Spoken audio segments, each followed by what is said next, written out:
This is video 2 of the specific immune responses. In this video, we're going to go over the details of the cell-mediated immune response and the antibody-mediated immune response. When we left our story, our macrophage out on patrol had engulfed the pathogen, processed its antigen, and moved the antigen to its own surface and to make an MHC antigen complex. And now we have an antigen-presenting macrophage.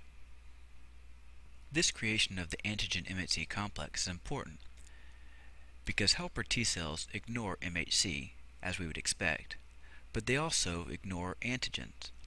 So this helper T cell would go right past this bad guy, this pathogen, and ignore it, not recognize it.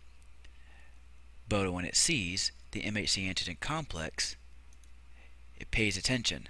This draws its attention. Cytotoxic T cells behave the same way. They ignore healthy body cells, and they ignore pathogens. We go right past, moving along. What it does recognize and pay special attention to is the MHC antigen complex, the combination. When the cytotoxic T cell binds to the MHC antigen complex, it gets primed. This priming allows it to recognize the specific antigen that it's looking for. It's preparing to go search and destroy, but it's waiting for the go-ahead signal from the helper T cell. When the helper T cell binds to the macrophage secretes a chemical called interleukin-1.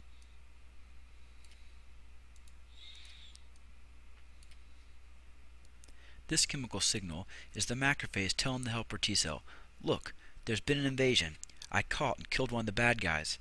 This is the uniform to show you as proof."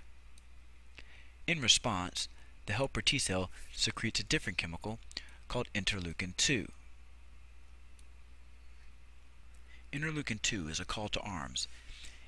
It stimulates the already primed cytotoxic T cell and causes the cytotoxic T cell to go through several rounds of division to produce an army of cells specifically prepared to go fight this invader. This army of cells is then subdivided into two populations: effector cells, which are going to go out and do battle, and memory cells, which will be held in reserve to handle any later exposures to the same pathogen.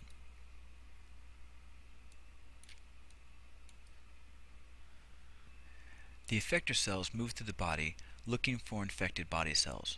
They ignore healthy body cells with MHC markers, and they ignore the pathogen with its foreign antigens. What it's looking for is a body cell that has been infected. A body cell that has been infected will be an antigen-presenting cell. When the cytotoxic T cell sees an infected body cell, it goes into action. It will bind to the MHC antigen complex and release a chemical called perforins. In what's called a touch-kill response, the perforins punch holes in the infected cell, causing it to lyse, spilling out its contents, and thus preventing the spread of those pathogens further. So by sacrificing our own body cells, we're protecting the health of the healthy cells and of the individual in total.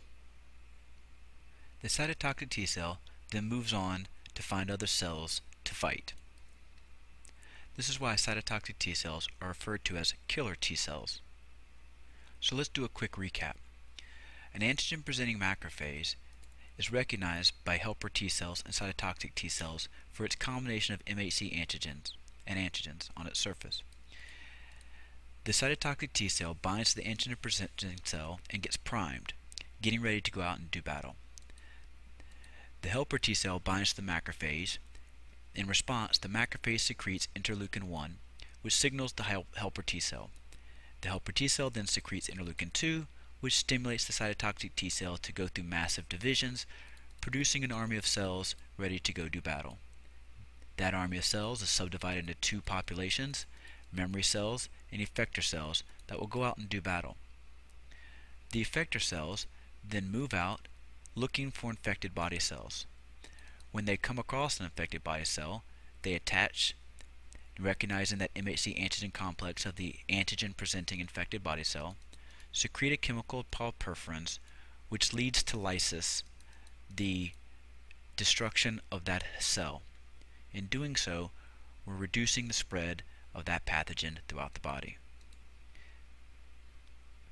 After the battle is over, the level of effector cells drops.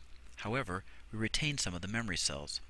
This means that at a future time, if we're exposed to the same pathogen again, the response will be faster and greater, because we will be starting from a small army of cells already in place. And when we start to divide, we can create very quickly a much larger army of cells to respond. We don't have to start from scratch. This increased efficiency confers immunity. Now we have to back up and address the other side of the battle. While the cell-mediated immune response is taking care of the cells that have already been infected, the antibody-mediated immune response needs to handle those pathogens that have yet to infect cells. We need a bit of background on B cells. B cells are lymphocytes that have bound antibodies on their surface. There are many different varieties of B cells, all with slightly different versions of these shape-specific antibodies. These antibodies will match the shapes of specific antigens found on the surface of pathogens. When a B cell encounters a pathogen whose antigens match the shapes of its antibodies, it will engage. This engagement primes the B cell, preparing it to produce and secrete specifically shaped antibodies to match this antigen. It will produce massive quantities of these antibodies. All it needs and all it's waiting for is a signal from the helper T cell. The helper T cell needs to hear from a macrophage that there's been an invasion. So, that brings us back to the beginning of the story. A macrophage has engulfed and processed a pathogen, putting the antigen on display alongside its MHC marker, becoming an antigen-presenting macrophage. A helper T cell takes notice and binds to the macrophage.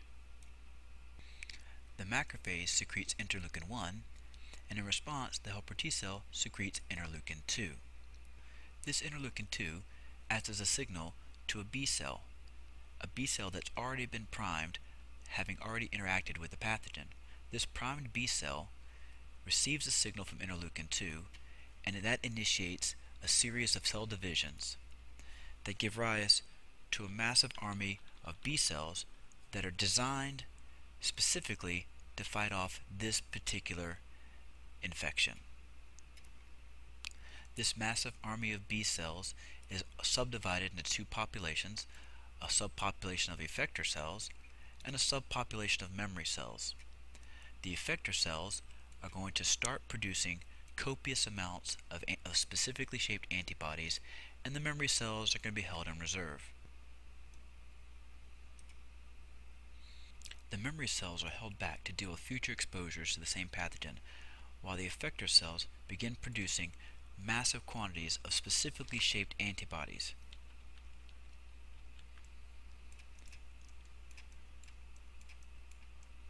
These antibodies are going to circulate in the blood and bind to the specific antigens on the pathogen that they're designed to bind to. The antibodies will circulate in the blood, and when they've come across a pathogen that they're designed to stick to, they'll bind to the pathogen. This accomplishes two things. With all these antibodies bound to this pathogen, it's difficult for this pathogen to go and infect other body cells. Also, the bound antibodies mark the pathogens for destruction by macrophages.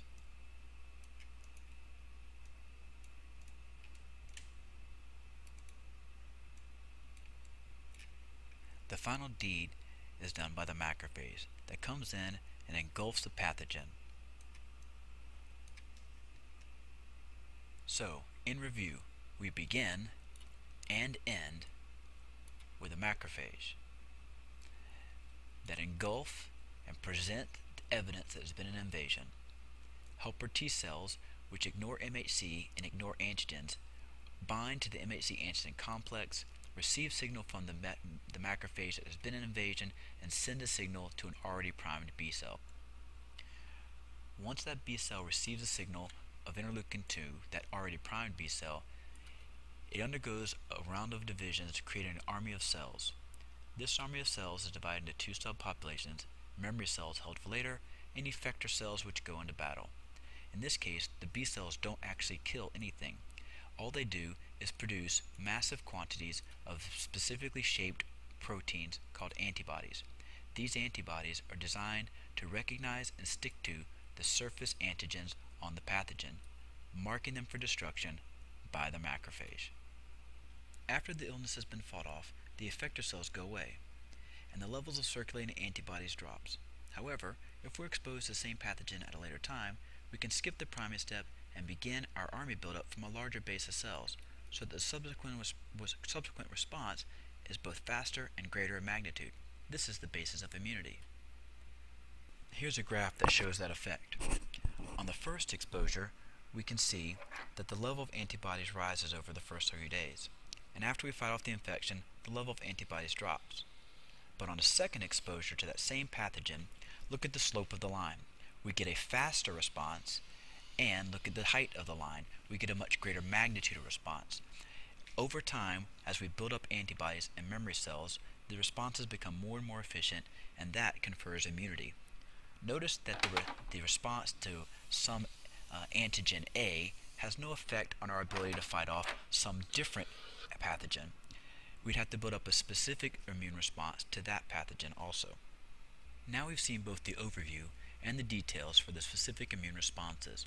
Take some time, review the videos, look through your notes, and bring to class any questions you may have.